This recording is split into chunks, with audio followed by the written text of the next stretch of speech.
Well, this side of the desk knows that offense wins championships. And so should the Bengals add to their offense, add to their strength? Alvin Kamara is one of the best running backs in the NFL over the past decade. Getting a little older, was in that 2017 draft class with Joe Mixon, to put it in perspective, and Dalvin Cook and Leonard Fournette and Christian McCaffrey, who's still balling.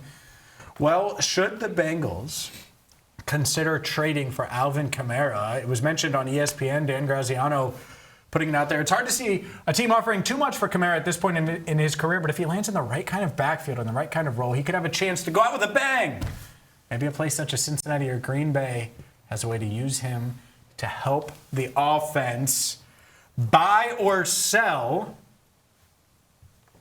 that the Bengals should consider trading for the former Pro Bowl running back? I'm going to sell that. I don't think they need him in this offense, and I don't want to give up a lot of assets and future assets for an aging running back. They've already shown they don't really go after players when they're in their 30s. He's going to be 31 in July. Now, I will buy if they can sign him as a free agent. I just don't think they need to trade away assets to sign an aging running back. When you have Chase Brown, they like Samaje Perine. You just don't need him. Asset, go. It's so great to have Marisa back and some sensibility around adding offense to the Bengals at the desk. What? Absolutely sell trading for Alvin Kamara. Not interested at all. And it's maybe less an Alvin Kamara topic than a Chase Brown topic. I love Chase Brown and what he did through the back half of last year. He needs to get a ton of carries and be the bell cow. And I think Samaje Perine is a good, component to that in the backfield. So I'm out on trading for Alvin Kamara at over $10 million this year to be a backup running back. I'm really not interested. And I would wonder if he would be interested in filling that role here, not getting very many touches for close to a vet minimum either. I think he would jump at the opportunity to play in this offense. I figured he'd want to play. What? All right, first to off, go win? Look up Chase Brown's snap count there. Guys, what are you doing? First off, Chase Brown comes off the field plenty. And this idea, after we just talked about how the Reds have zero strengths, why don't they have any strengths? It's because they had a couple of two injuries to the starting rotation, and suddenly they have no strengths. So that's part of it. If Chase Brown gets hurt, let's say you believe Chase Brown's the best running back on the planet. If he gets hurt, they have the worst running back room in the league. Then trade worst. for Alvin Kamara. The worst. Then do it then? Yeah.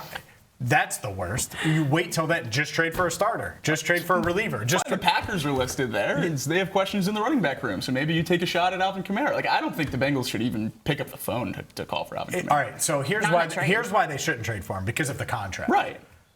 Why they should try to add him has nothing to do with Chase Brown. It has to do with he would be awesome in this offense. So, if it's 50% Chase Brown, 25 Kamara, 25 Perine, you could easily see how that would work.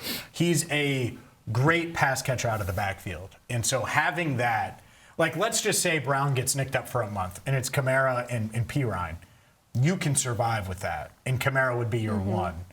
If it's Perine and Brooks, what is that? I don't think there's a ton of belief in Brooks. Maybe he shows it, but it's really tough for me to think that, he's going to be that second guy. And I like what Perine did last year. I thought he was really good.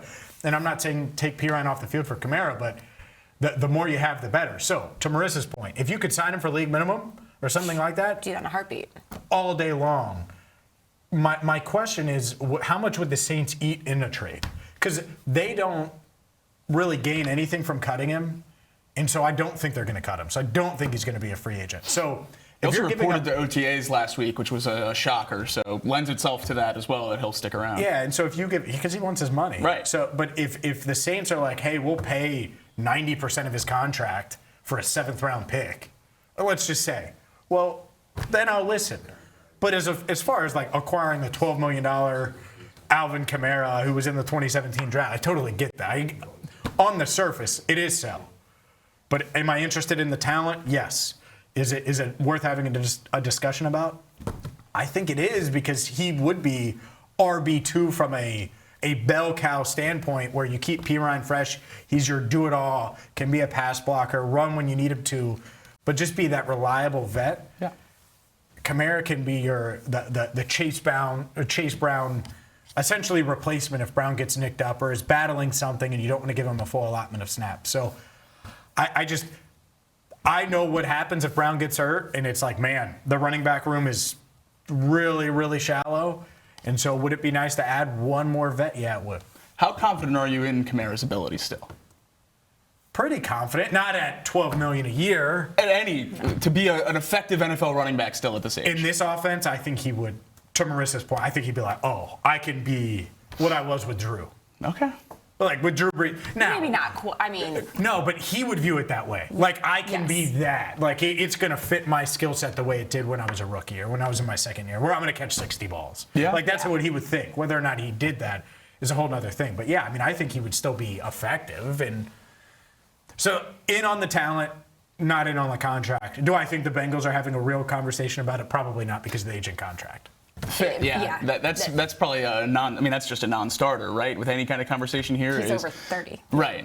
And the money. But in my opinion, Kamara's still just not Kamara. The name's carrying so much weight for what he's done in the past. Last year was his worst year of his career by far. And obviously the Bengals offense is not the Saints offense. I'm not trying to compare the two, but last year he had 186 receiving yards. Before that in his career, he had never had below 450. Like, the drop-off was insane last year. And for the Saints to be locked in at nearly $11 million and then go out and pay Travis Etienne all that money to be their new starting running back tells me that they don't feel great about Kamara having too much left in the tank either. So if he's on the open market and just sitting there for a vet minimum, sure, but I don't think he gets to that situation, so I don't think there's a path where the Bengals should really be interested to adding him. Spencer Rattler isn't walking through that door. Yeah, shucks. Yeah, but that's what I mean. Like, it's hard for me to buy into. Has he lost a step? Fine, he's not.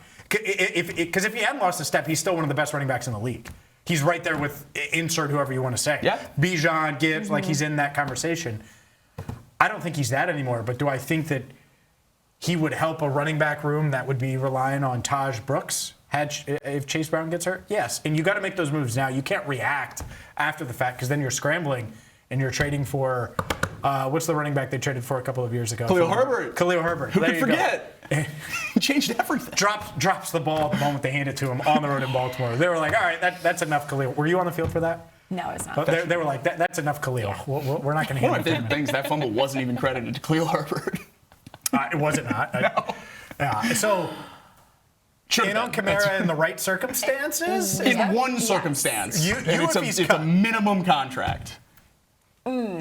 Yes, with you on that. You might be able to sway me if the Saints eat like 95%. Take it back. No, Go back on vacation. but that's it. Because I get not wanting to spend a ton because you sign a linebacker and all of those things. But if you get him at a reasonable deal for a 7th rounder, I would say that would be the extent. Like, I don't want to give anything higher than a 7th round pick. That would be one. That's it. make it a condition. If the Bengals win the Super Bowl, it becomes a 6. Done. There we go. There we go. If Alvin Kamara helps you win a Super Bowl, then I'm just saying you can make it a conditional 6 seed. There's ways. I'd be a great GM. We'd be making moves, baby.